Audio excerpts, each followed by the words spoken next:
Hello everyone, welcome to commerce spotlight by JRF Adda. मैं हूं आपकी एजुकेटर काजल और स्वागत है आप सबका आज के इस स्पेशल सेशन में। आज हम एक बहुत इम्पॉर्टेंट टॉपिक के ऊपर बात कर रहे हैं जो अक्सर बच्चों का डाउट रहता है, चाहे हम पेड क्लासेस की बात करें या यूट्यूब क्लासेस की बात करें, कि मैम जो न्यूमेरिकल यूनिट्स होती हैं किस अप्रोच से हमें उनके लिए तैयारी करनी चाहिए।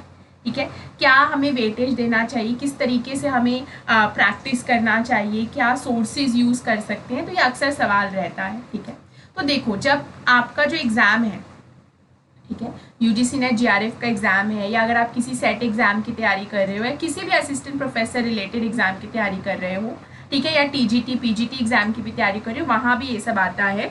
तो आप देखो, आपका जो एग्ज़ाम है, ठीक है, वो न्यूमेरिकल यूनिट्स को या ऐसे टॉपिक्स को जहाँ से प्रैक्टिकल क्वेश्चन बनते हैं उसको कितना वेटेज दे रहा है।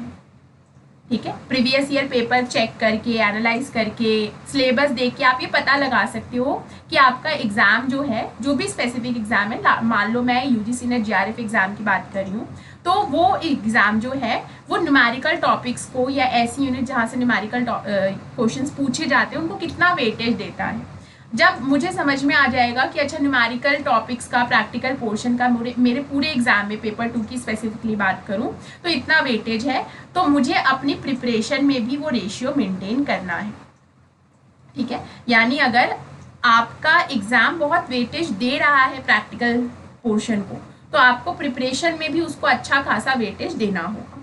अगर वो नेग्लिजिबल वेटेज दे रहा है आपके प्रैक्टिकल पोर्शन को, तो जाहिर सी बात है आप भी प्रिपरेशन करते वक्त उसे नेग्लिजिबल अटेंशन ही देंगे। ये बेसिकली देखिए, तो सीधी साधी हम बात कहें तो ये आपकी अप्रोच होनी चाहिए कि एग्जाम चेक करो, प्रीवियस ईयर पेपर देखो, वेटेज देखो प्रैक्टिकल पोर्शन का कितना है, फिर प्रिपरेशन में उसी हिसाब से आप भी वेटेज असाइन करो। तो सबसे पहले अगर हम यूजीसी नेट जीआरएफ स्पेसिफिकली इस एग्जाम की बात करें, क्योंकि ये एक ऐसा एग्जाम है जिसके लिए अगर आप तैयारी कर रहे हो तो आप TGT PGT net set assistant professor के रिलेटेड जितने एग्जाम्स हैं सबके लिए साथ के साथ तैयारी कर रहे हो, you can go for it. ठीक है, पेपर 2 की बात करें तो सबसे पहले तो आपके जो यूनिट्स हैं, जैसे अकाउंटिंग ऑडिटिंग से क्वेश्चन पूछ लेते हैं। अगर हम स्पेसिफिकली बात करें तो अकाउंटिंग से आपके स्टैटिस्टिक्स से क्वेश्चंस बन जाते हैं प्रैक्टिकल, बिजनेस फाइनेंस से क्वेश्चन बन जाते हैं प्रैक्टिकल। ठीक है, इनकम टैक्स से भी आपका कभी कभी टैक्स कैलकुलेट करने को आ जाता है, तो इनकम टैक्स से आपके क्वेश्चंस बन जाते हैं। ठीक है, तो ये बेसिकली कुछ यूनिट्स हैं जहाँ से आपके क्वेश्चन बनते हैं। साथ के साथ डिमांड वगैरह के ऊपर इलास्टिसिटी ऑफ डिमांड निकालने के लिए तो आपका बिजनेस इकोनॉमिक्स जो है, जिसमें हम बेसिकली माइक्रो इकोनॉमिक्स पढ़ते हैं, वहाँ से भी आपका प्रैक्टिकल पोर्शन बन जाता है। तो देखा जाए तो आपकी 10 में से 6 यूनिट्स ऐसी हैं जहाँ से आपके प्रैक्टिकल क्वेश्चन बनने के चांसेस हैं, मतलब जहाँ से आपके प्रैक्टिकल क्वेश्चन बनते हैं। तो अगर हम देखें इसे तो 60% आपका ऐसा पोर्शन है सिलेबस का जहाँ पे प्रैक्टिकल पोर्शन है और क्वेश्चन वहाँ से बनता है। तो आप इसी से समझ सकते हो कि आपके लिए इस specific UGC net GRF exam के लिए प्रैक्टिकल पोर्शन कितना वेटेज रखता है। ओके, अगर हम बात करें टॉपिक्स की, तो जैसे अकाउंटिंग की बात करें तो आपके पार्टनरशिप से क्वेश्चन आता है। ठीक है, दूसरा पेज ले लेते हैं हम। अकाउंटिंग की बात करें तो पार्टनरशिप से क्वेश्चन पूछ लेते हैं, पार्टनरशिप अकाउंटिंग से। शेयर फोर फीचर से क्वेश्चंस पूछ लिए जाते हैं, मतलब कंपनीज अकाउंट से क्वेश्चन आ जाते हैं, अकाउंटिंग में ही हो गया। कॉस्टिंग से क्वेश्चन आ जाते हैं आपके, ठीक है, labour variance, sales variance, costing निकालना होता है। ठीक है, उसके बाद हम स्टैटिस्टिक्स की बात करें तो आपका arithmetic mean, harmonic mean, geometric mean से क्वेश्चन पूछ लिए जाते हैं, स्टैंडर्ड डेविएशन से क्वेश्चन पूछ लिए जाते हैं, variance and coefficient of variance से क्वेश्चन पूछ लिए जाते हैं, स्क्यूनेस से आ जाता है। तो ये क्या है, ये ऐसे टॉपिक्स हैं जहाँ से आपके अक्सर क्वेश्चन प्रैक्टिकल बनते हैं। ठीक है, बिजनेस फाइनेंस की अगर हम बात करें तो आपका कॉस्ट ऑफ कैपिटल से क्वेश्चन बन जाता है, चाहे हम इंडिविजुअल की बात करें या weighted average cost of capital की भी बात करें, तो कॉस्ट ऑफ कैपिटल से क्वेश्चन आपको देखने को मिल जाते हैं।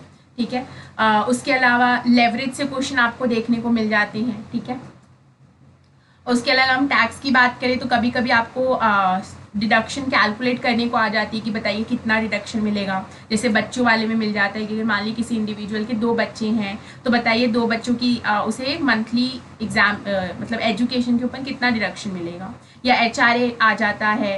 रिसेंट देखा जाए तो आपका GAV मतलब ग्रॉस एनुअल वैल्यू या नेट एनुअल वैल्यू कैलकुलेट करने को आ जाता है, ये बन जाते हैं क्वेश्चन। तो ये सारे बेसिकली देखें तो प्रैक्टिकल पोर्शन में आपको यहाँ से क्वेश्चन देखने को मिलते हैं। तो अच्छा खासा, हम ये नहीं कह सकते कि बहुत नेग्लिजिबल वेटेज है, अच्छा खासा वेटेज रखता है आपका प्रैक्टिकल पोर्शन UGC नेट के एग्जाम के लिए। और इसी के तर्ज के ऊपर आपके जितने भी असिस्टेंट प्रोफेसर के या सेट के एग्जाम होते हैं, तो इस यही फाउंडेशन है सबके लिए। तो लगभग सबके लिए कुछ इसी तरीके का वेटेज हमें देखने को मिलता है। तो अब आपकी अप्रोच क्या होनी चाहिए? सबसे पहले तो आप आइडेंटिफाई करो कि आपको जब पता है कि इतना अच्छा खासा पोर्शन ये रखता है, इतना अच्छा खासा वेटेज रखता है, यानी कि आप इसे निग्लेक्ट करके, अगर आप सोच रहे थे अभी तक कि भाई निग्लेक्ट कर देते हैं, यानी कि थ्योरी करके जाएंगे, प्रैक्टिकल पोर्शन तुक्का मार देंगे या अगर उस वक्त समझ में आएगा तो कर लेंगे, नहीं तो छोड़ देंगे। तो अगर आप ये सोच रहे थे तो पहले तो अपनी सोच को ये निकाल दो कि निग्लेक्ट करना है। नो, आप निग्लेक्ट नहीं कर सकते। अगर ये सिर्फ 1 यूनिट की बात होती ना तो मैं भी आपको कहती कि ज़्यादा लोड मत लो। अगर आपको लगता है कि होगा तो ठीक है, नहीं होगा तो छोड़ दो। लेकिन ये 1 यूनिट नहीं, 6 यूनिट्स की बात है। 6 यूनिट से आपके क्वेश्चंस बनते हैं जो प्रैक्टिकल हो सकते हैं, ठीक है। तो अगर 6 यूनिट्स है तब तो अच्छा खासा वेटेज रखता है, आप पूरा छोड़ के नहीं जा सकते। अब आपको देखना है कि आपने प्रीवियस ईयर क्वेश्चंस अगर लगाए हैं, नहीं लगाए हैं, एनालाइज किया है। अगर नहीं किया है तो पहले एनालाइज करो, ओके। और तब देखो कि इन 6 यूनिट्स में जो टॉपिक जैसे मैंने आपको बताया, तो मैंने भी रैंडमली तो कोई टॉपिक आपको नहीं दे दिया है, मैंने भी पेपर एनालाइज किया है, मैंने भी एग्जाम दिया है। उस बेसिस पे मैं आपको बता रही हूँ कि इन टॉपिक से क्वेश्चन पूछे जाते हैं। आप भी एनालाइज करो, आपको और रिफाइन पता चलेगा कि कहाँ से स्पेसिफिकली क्वेश्चन पूछे जाते हैं।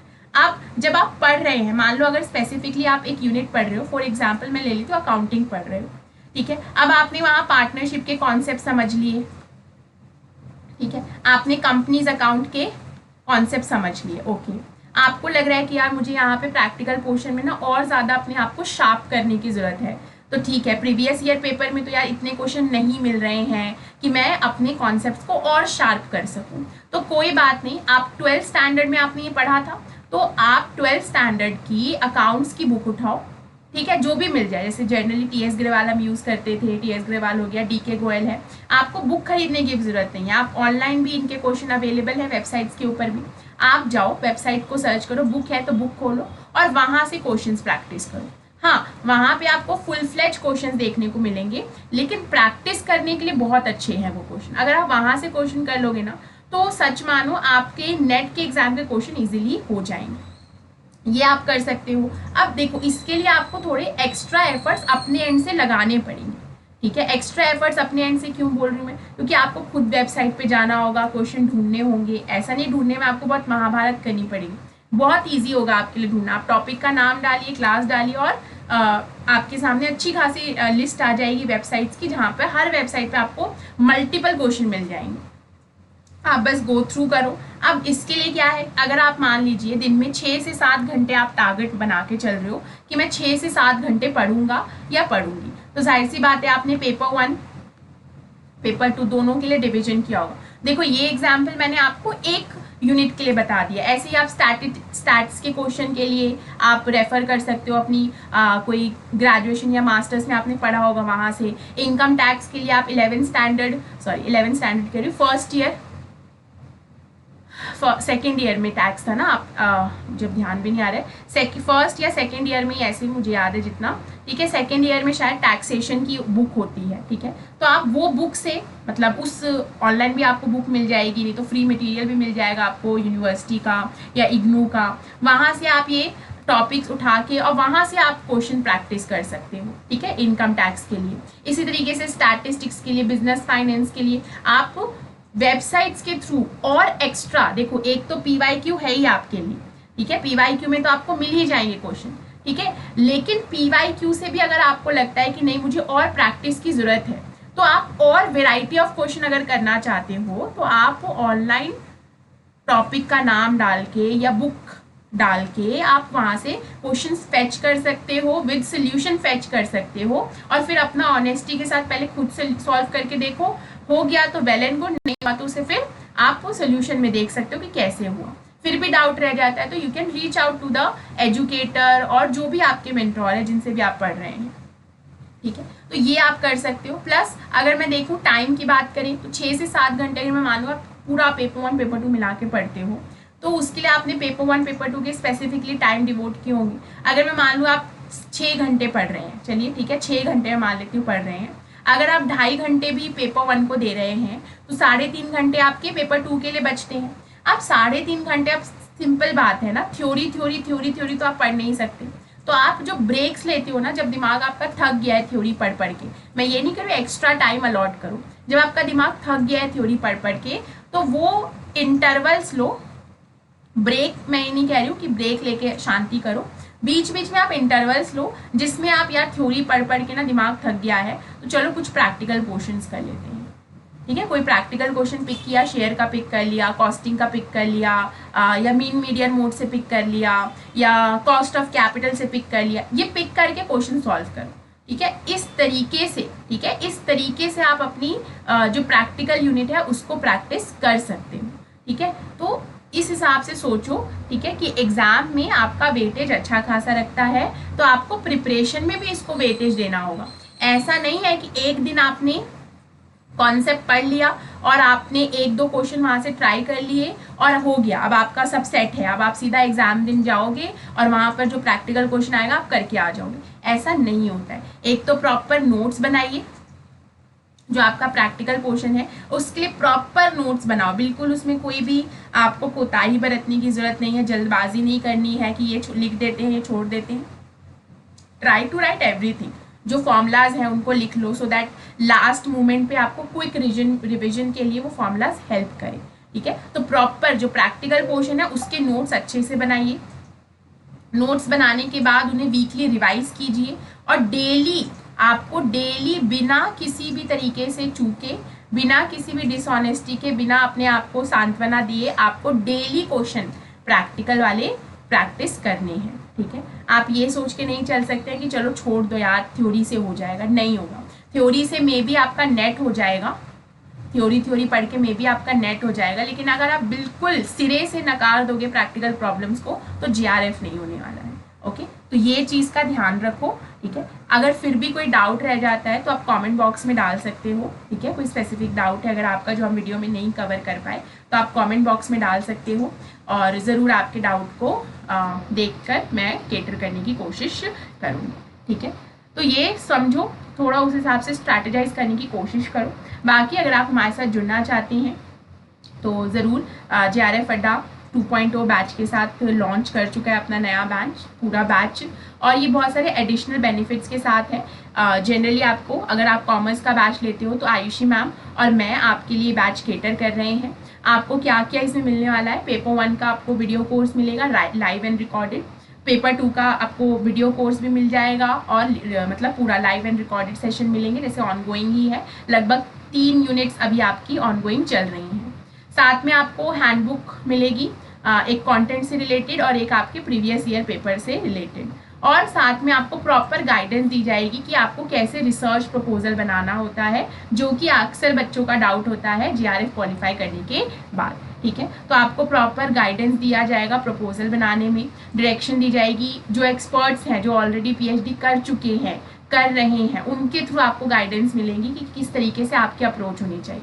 साथ में JRF अड्डा आपको मौका देगा इंटर्नशिप करने का, जिसमें आप एक अच्छे स्टाइपेंड के साथ बहुत कुछ सीख भी सकते हो, ठीक है, ज़रूर, ठीक है। और साथ में अगर आप HPSC के लिए, कॉमर्स के लिए स्पेसिफिकली बैच लेना चाहते हैं तो वो बैच भी रनिंग है। आप सपोर्ट नंबर के ऊपर कॉल करके इस बैच के बारे में भी जानकारी ले सकती हैं। आयुषी मैम इस बैच को आपके लिए केटर कर रही हैं, ठीक है। ये MCQ बैच रहेगा, ओके।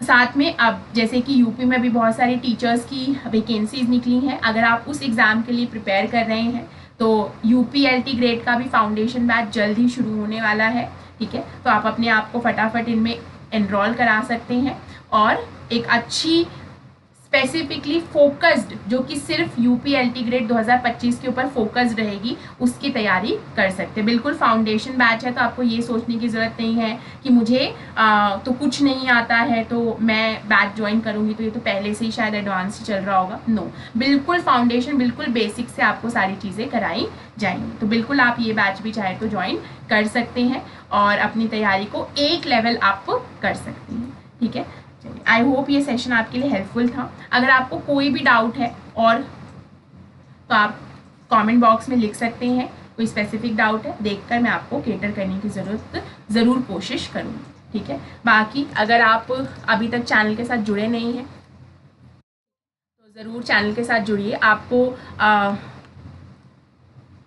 खूब सारी, जैसे ये चैनल है हमारा कॉमन स्पॉटलाइट बाय JRF अड्डा। ठीक है, अगर आप अभी कोई भी कोर्स खरीदते हैं JRF अड्डा का तो 15% का ऑफ चल रहा है। आप सपोर्ट नंबर के ऊपर कॉल करके बाकी की इन्फॉर्मेशन ले सकते हैं। ठीक है, प्रॉपर प्लेलिस्ट अवेलेबल है सभी तरीके के एग्ज़ाम्स के लिए, नेट, सेट, AP, ठीक है, सभी तरीके के TGT PGT एग्ज़ाम्स के लिए प्रॉपर प्लेलिस्ट बनी हुई है। आप लोग ज़रूर चैनल पर जाकर प्लेलिस्ट को चेकआउट कर सकते हैं और कोई भी इन्फॉर्मेशन चाहिए तो आप इन्फॉर्मेशन ले सकते हैं। चलिए, तो मिलते हैं ऐसे ही किसी नेक्स्ट वीडियो में। तब तक के लिए thank you very much, bye bye.